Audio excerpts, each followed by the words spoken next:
You are in the right place at the right time. This is Coach Lynn Richardson, and I am so excited to be here with you. You are in the right place, as I stated, at the right time. And today we are talking about managing our money by overcoming material illness.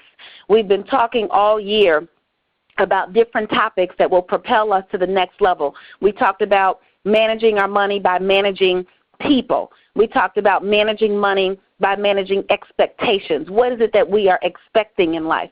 You know, I have a saying that when our needs and our wants are in alignment, then not only do we have true peace and prosperity, but we have abundance and we have a sense of wealth, internally and externally. I mean, imagine if you already have everything that you need and your mind has already decided that I am in the right place and I don't need anything else. In fact, I have so much that I can start to purge and give some things away, then guess what? We begin that path towards prosperity. So today we are talking about managing our money by managing, overcoming, and crushing material illness. What is material illness? Well, one of my colleagues, and he's actually my boss, Russell Simmons, sent out a tweet, and it was absolutely transformative. And it said this. It said, material things should not cause happiness. Neither should their absence cause sorrow. Wow. I was teaching Bible study yesterday at my church home, New Faith Baptist Church International, where my pastor is the Reverend Dr. Trunell D. Felder. And I said this in class, and everybody, I mean elderly people, young people, it did not matter. Folks looked up, and it caught them. Material things should not cause happiness. Neither should their absence cause sorrow. Is there a material thing that you have right now that you're holding on to? Before you got it, the anticipation was so high. I mean, you may have worked for it. You may have prayed for it. You may have saved for it. You may have even coveted it. Someone else had it, and all while they had it, you just thought to yourself, you couldn't wait until you got it. What is that thing? Is it a house? Is it a car? Is it a piece of jewelry? Is it a certain kind of furniture? Is it an electronic item? Is it a pair of tennis shoes? You know, material illness has manifested itself to the extent that there was a time, and there probably still are times, when people would be killed over a pair of Air Jordan shoes. Imagine that, being so desperate to have something, to have the external validation from the world, that you're willing to kill to get it. I know you might be thinking, well, wow, that is pretty extreme. I'm glad that's not me. Well, think again. Is it you? What have you killed in the process of trying to acquire a material thing? Have you killed your real goals and dreams? Have you killed your spirit, or has someone else killed your spirit? Have you painted a completely different picture of your situation? Have you decided that you're a failure because you could not, did not, or cannot achieve that material thing, or even worse, because you may have lost it? Well, guess what? Material illness will keep us all poor. The Bible says one man pretends to be rich and has nothing, and another pretends to be poor and has great wealth. Well, let's talk about the one who's pretending to be rich. I've got a different way of saying it. I say rich people stay rich because they act poor, and poor people stay poor because they act rich. Well, how do we act rich? When we put on the things that we think rich people want to see us wear. We go and buy the things that we think people want to see us own. When we live in a certain kind of neighborhood, or the bigger house, or driving a certain kind of car, or this, that, and the other. When the car that we had was working just fine. When the house that we were living in, it had 3 bedrooms, it had heat, it had light, gas, telephone. It was working just fine. See, the real deal is this. When we begin to become afflicted with material illness, then what begins to happen is we get to the stage where, guess what? We will live beyond or live above our means. So material illness has a lot of unfortunate afflictions that go along with it. Material illness has a lot of things that will keep us feeling, wanting, and being and living under the privilege that God has for us. But let's talk about the flip side. Let's talk about the person who has a lot or has wealth but acts like they're poor. You know, one of the things that I learned when I travel with my colleagues and we're on tour and Russell is doing the speaking engagements. And it was so interesting. We were in Seattle, Washington, and this was a multicultural group. It was white people, Asian people, black people. In fact, the hip-hop station was a Caucasian station, and it was just so interesting to see the dynamic of the people who came out to see Russell Simmons, the mogul, the media, the entertainment, the hip-hop mogul, who has really dominated the industry for the past 30 or 40 years, who's done nothing but build and grow and try to be a positive influence in the world. And somebody asked the question, said, what is it like being wealthy? You know what the first thing he said? He said, you don't pay for anything. Wow. But what do? We spend a lot of our time. We spend a lot of our energy. We spend a lot of our efforts trying to buy the things that we think are going to make us look wealthy. And wealthy people don't pay for much of anything. So I'm going to ask you to take inventory right now of all of your material items. See, we're on this call because we're trying to get to a place. We're trying to get to a certain state. We're trying to arrive. We're trying to get to the place where we can tithe, we can save, we can overcome our spending addictions, then we've got more than enough. You know my testimony is I am going to be a 90% tither. Forget 10%. God is going to bless me so that I'll be able to give 90% of everything I earn, and I only need to keep 10%. That's right. So we spend a lot of time trying to get to that place. But let me ask you right now, where are you right now? Let's take material inventory right now. If you're writing, that's good. If you're driving, I want you to think. If you are someplace where you can actually pull out your notes, your journal, if you're my Wealth University student, I want you to begin to write right now. How many pairs of shoes do you own? We're taking material inventory. How many pairs of shoes do you own? How many pairs of pants do you own? How many shirts do you own? How many suits do you own? For some of these things, we probably don't even know. Probably couldn't even begin to come up with a number. Well, let's begin to talk about this. With all of the stuff that we have that is overabundant, what would happen? What would your particular world look like? What would your personal wealth situation look like if you could take all the stuff that you own that we probably can't even number or name, and we were to reverse the curse? What's going on with your credit report? Does it have anything to do with the overabundance of material things that we've got in the other areas of our lives? What's going on with your bank account? Has it been afflicted? Has it been affected by the overabundance of all the other material things in our lives? And I just asked you how many pairs of shoes you own, how many pairs of pants you own. I'm not even talking about your kids, significant other. Goodness gracious. Material illness. Material things should not cause happiness, neither should their absence cause sorrow. So the next time you walk into the mall and you go in there for a handkerchief, walk in there with $5 to get your handkerchief and walk out. The next time you are on your way to the grocery store and you go to the grocery store for salad, you go to the grocery store for orange juice, you go to the grocery store for 3 things, walk in there with $12 for your 3 things and walk out. The next time you are on your way to one place, but you see the mall or the grocery store, whatever, and you see that they've got a sale, you keep driving. See, until we overcome material illness, we will always be either poor, or poor-minded. Here's the deal.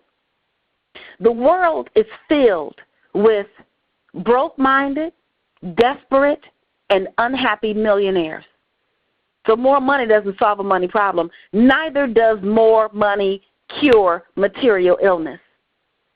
And on the other hand, the world is filled with people who make a meager amount of money but experience peace, prosperity, joy, and abundance.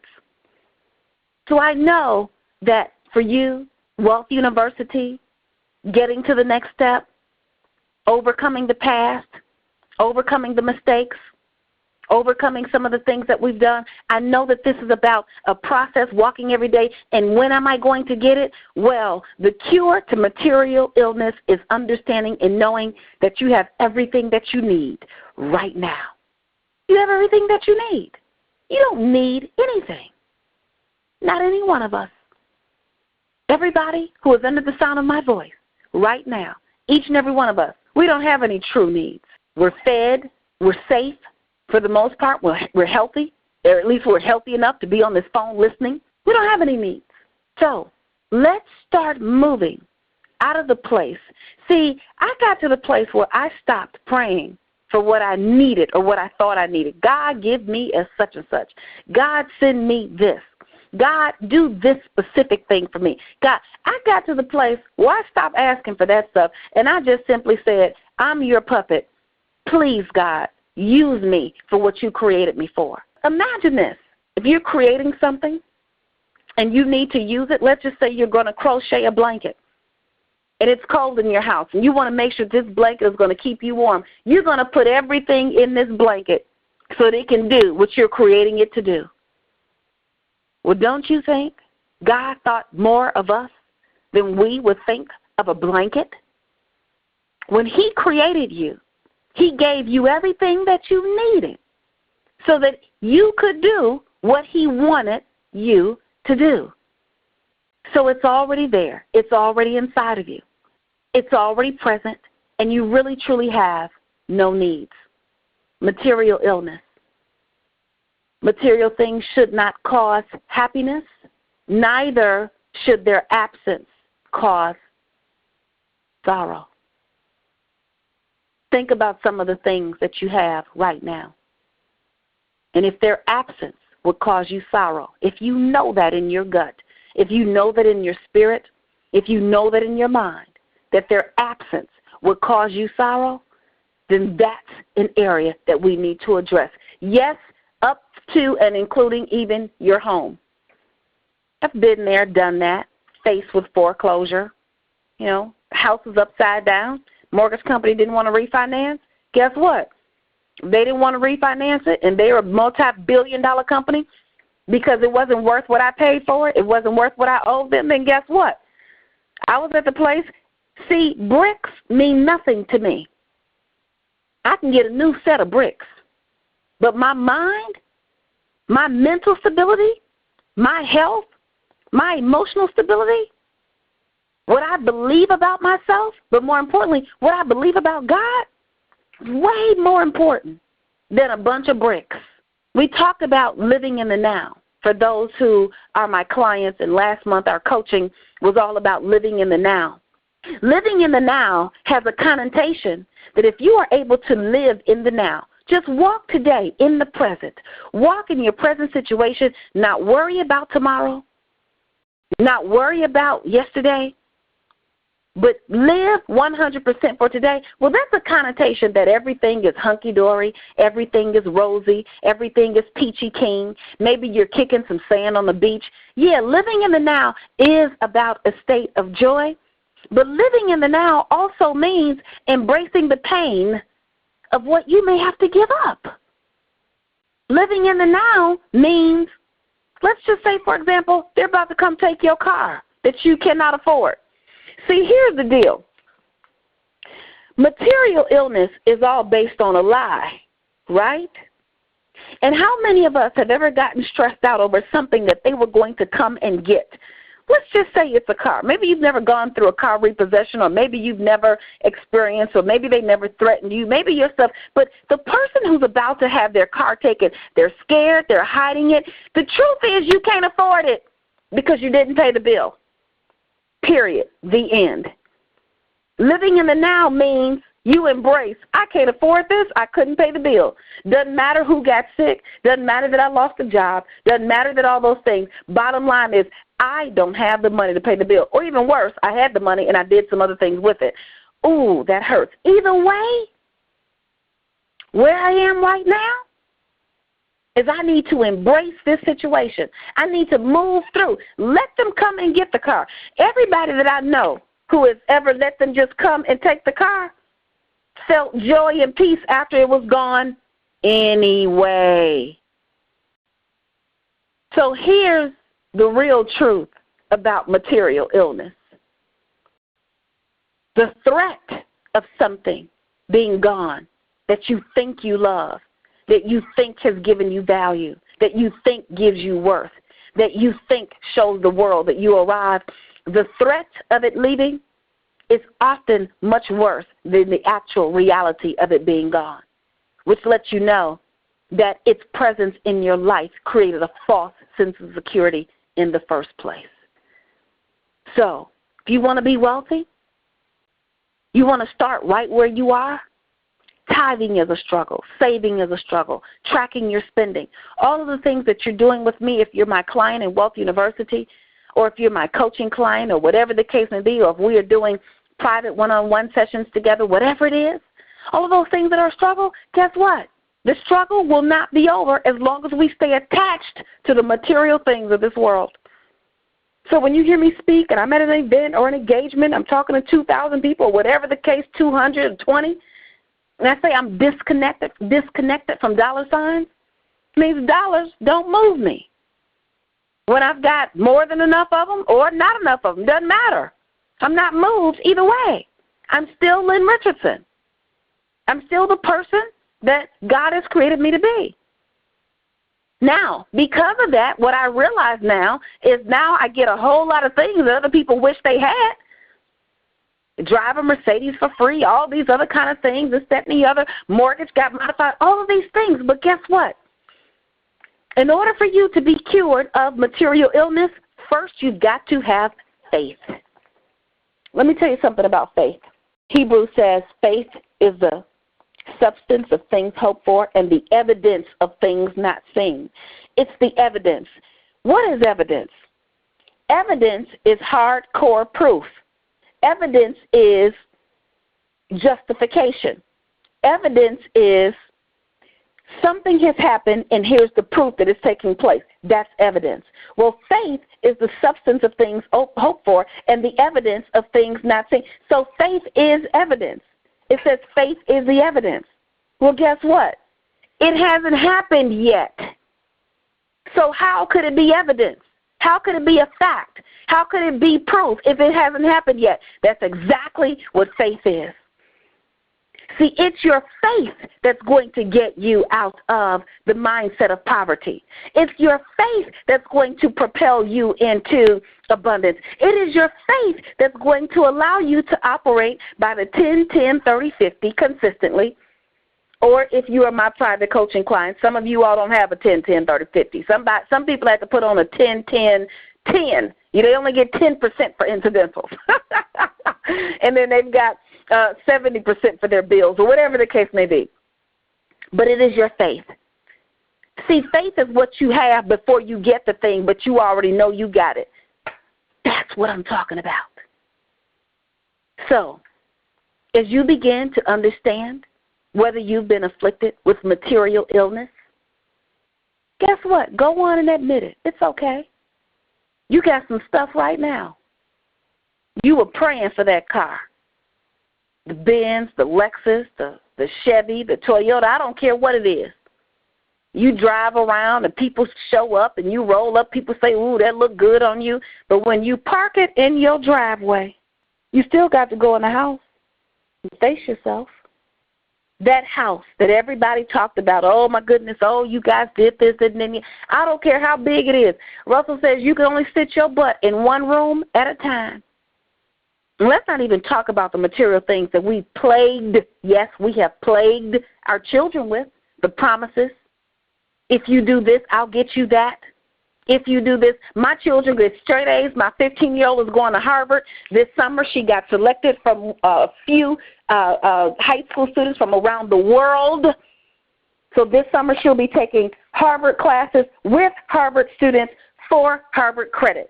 So at the end of the summer, she will have a Harvard transcript. When she graduates from high school, her top 3 schools are Harvard, Yale, and Princeton. That's where she wants to go.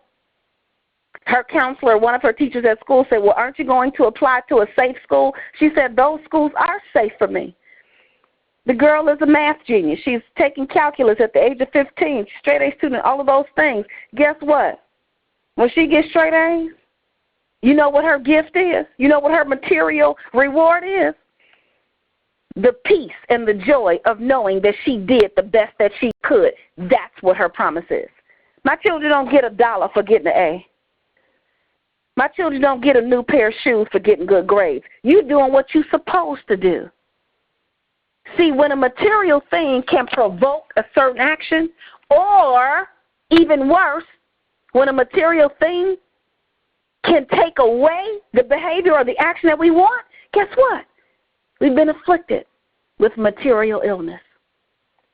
So it is time for us to get it together. Yeah. It's okay. It's okay that we've been there. It's okay that we've done that. But now that your eyes are open, take a look around you. When you make the decision today to look at the things that you have and make a decision and say, this thing does not serve me, it has to go. This thing does not serve my wealth or my prosperity, it has to go. This thing, let me tell you how you're going to know the difference. When the only thing you can say about something is that it makes you feel good, bingo. There you go. So it's your time. It's your season. Last week we talked about managing your money by observing your marching orders. Now it is time to line up. At the end of this month, for the rest of this year, we are talking about cash flow accumulation. God has blessed me with the gift of entrepreneurship, of business expansion. I'm like a marketing guru genius. And so for those who are my clients, we're going to be talking about taking your businesses to the next level. But you've got to master the things that we've already been dealing with. How are you doing with managing your money? How are you doing with tracking your spending? You know why you got to track your spending? They say money talks. No. Money walks away from you quietly, and you don't know where it went. Yes. So it is your time. It is your season. If you want to know more, if you want to talk to me, my cell phone number is 708-243-7925. Shoot me a text. That's the quickest way to communicate with me because I'm always talking to people. I'm always on conference calls. I'm always meeting and traveling.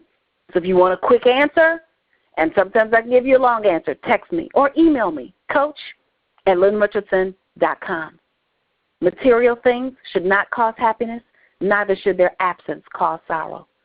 Get cured of your material illness and understand that money and material things cannot replace the peace, the harmony, and the joy of the Holy Spirit. God bless you, and I will talk to you soon. Bye-bye.